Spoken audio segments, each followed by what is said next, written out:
Seeing a baby laying there and not being able to help it is really heartbreaking. I mean, it is. It's heartbreaking. Neighbor Chastity Arwood was in her home when the shooting happened, just feet from where she lives. She says her 8-year-old neighbor, Michaela Dyer, lived in this home with her 2 older siblings and mother.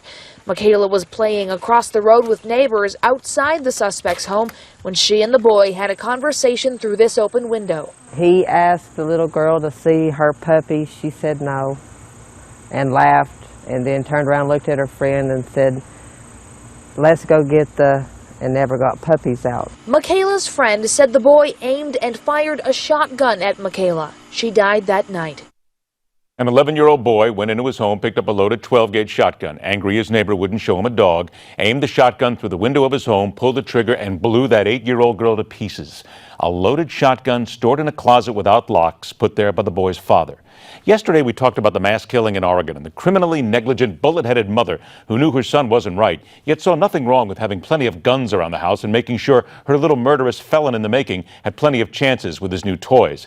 Remember Newtown? A 20-year-old who was diagnosed with what the PC crowd wanted to call a brain-related development disorder, drifted through school. No friends, no socialization, homeschooled by an overprotective wingnut of a mother, showed a fascination with mass shootings, kept safe and snug in a home filled with weapons, used one to put 4 bullets into her head, then picked up a rifle owned by his mom that was kept at the home, strolled into history, butchering 20 kids and 6 adults. Her negligence, obsessions, lack of parental responsibility put killing weapons in the hand of this disaster and robbed so many lives. In Tennessee, the father of that 11-year-old boy needs to be arrested immediately and charged with the same crime as his son. He's the one who left the gun around the house. He's the one who failed to be a parent and show the responsibility one gets when one is more than a baby maker. A kid who was unlucky enough to be born into a family with a mental midget as a caretaker. From the inner-city 12-year-old who runs the streets with more firepower than a well-armed Marine in Vietnam, to the 26-year-old psychopath in Oregon who was coddled and enabled by a mother who raged about how weak the gun laws in this country are. Time to hold parents criminally responsible for their kids' actions, because when you as a parent allow your kid, your snowflake, to take the life of another, you pay the price just like them. Time also to put to bed this Second Amendment absolute right. Make it a privilege, not an automatic right of DNA passage. Force gun owners to undergo intrusive background checks, including mental health exams.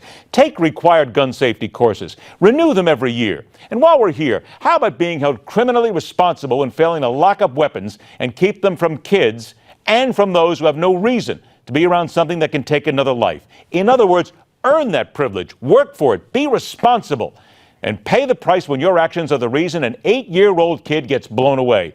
And as a gun owner, I tell you what, I'll volunteer. I'll be the first in line. Because let me ask you a simple question here, and think about this before you answer. Don't just knee-jerk. Think about this for a moment. What is more important? Words on a piece of paper that can be changed and create a better and a safer life for everyone, including every kid in America and every adult, or the piece of paper that gets handed to family members with the words death certificate top of the page?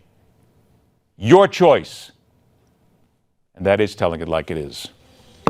Rock on, true believers. Thanks so much for joining us. Don't forget, you're more than welcome to go ahead and tell me what you think. Either way, but I want to hear it.